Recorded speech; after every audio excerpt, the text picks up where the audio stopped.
It's day 448 of the Russian invasion. By now, a lot of things are quite clear. Russia will not back down, Ukraine will not surrender, the West will not seek peace. We also know what neutral countries are up to. India, for example, has made its policy quite clear. India sees Russia as an important strategic partner, hence trade and talks will continue. And the West had largely accepted this. But now there are murmurs of discontent. Where are they coming from? This man, Joseph Borrell.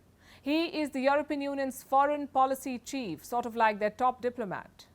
On Monday, he talked about fuel imports from India, how some of the crude may be sourced from Russia. First, let's see what he said. India buys Russian oil, it's normal.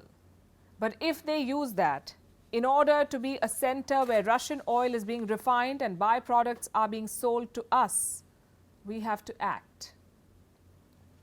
What exactly is Borrell talking about? To understand that, we need to understand the trade. India buys crude oil from Russia. This is not the fuel you put in your cars or in machines. This is natural and unrefined petroleum, crude oil. Refineries in India then convert this crude into petroleum products like diesel or petrol or other things. So here's what Borrell is hinting at, that Indian refineries are buying Russian crude, then converting them into fuel and finally selling them to Europe. Now, why would that be a problem? Because of the EU's sanctions. Europe banned all Russian oil products in February this year, meaning no crude, no diesel, no petrol. So did India's exports violate those sanctions? Foreign Minister S. Jaishankar was asked this question. He was in Brussels for a meeting with the same Mr. Borrell. It's not clear if Russian oil was discussed, but here's what Minister Jaishankar said. Because my understanding of the Council regulations is that if Russian crude is substantially transformed in a third country, then it's not treated as Russian anymore. I would urge you to look at Council Regulation 833/2014.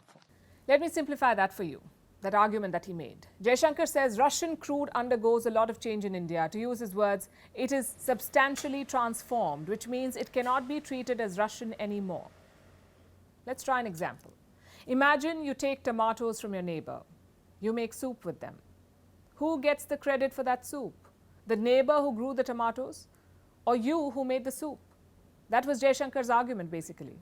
He also quoted an EU Council resolution regarding the same, but the big question seems to be this: what qualifies as a substantial transformation? Is crude to diesel enough? Or are we talking about drastic changes, like crude to plastic, to toys? I guess that's for the governments to debate. But the EU foreign policy chief's words on Monday were not encouraging. He talked about acting against India. And what does action mean? Some media houses are calling it a possible crackdown, but on Tuesday, Brussels clarified its position. Here's what the EU Commission's vice president said, and I'm quoting again: the issue will be discussed with India, but it will be with an extended hand and, of course, not a pointed finger. You see, this is a highly technical controversy. It's not about the principle, it's about the legal grey area. Having said that, Borrell's comments cannot be dismissed easily. He is the top diplomat after all. When he makes an allegation, it reflects a larger political sentiment. A technicality then becomes a political lightning rod. Was that the intention? Or is Europe seeing a controversy where there is none? Like I said, that's for government officials to debate. But since Brussels is keenly looking for sanctions violations, let me point them across the Atlantic. And take a look at this report. What does it say? US-made technology is flowing to Russian airlines despite sanctions. The headline is just a sneak peek. The details are even more damning. Thousands of aircraft parts made in the US were sold to Russia last year. Around 5,000 shipments in just 8 months. Some of it was complicated technology, like a Honeywell engine starter, which costs around $290,000. Put together, this trade was worth $14.4 million, out of which $8.9 million were linked to Boeing. And where did these supplies go?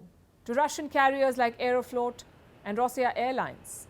In case you're wondering, yes, all Russian carriers are sanctioned by the West. So we let the diplomats and trade officials figure out the oil confusion. In the meantime, let's see what the EU does with Boeing. My guess, nothing.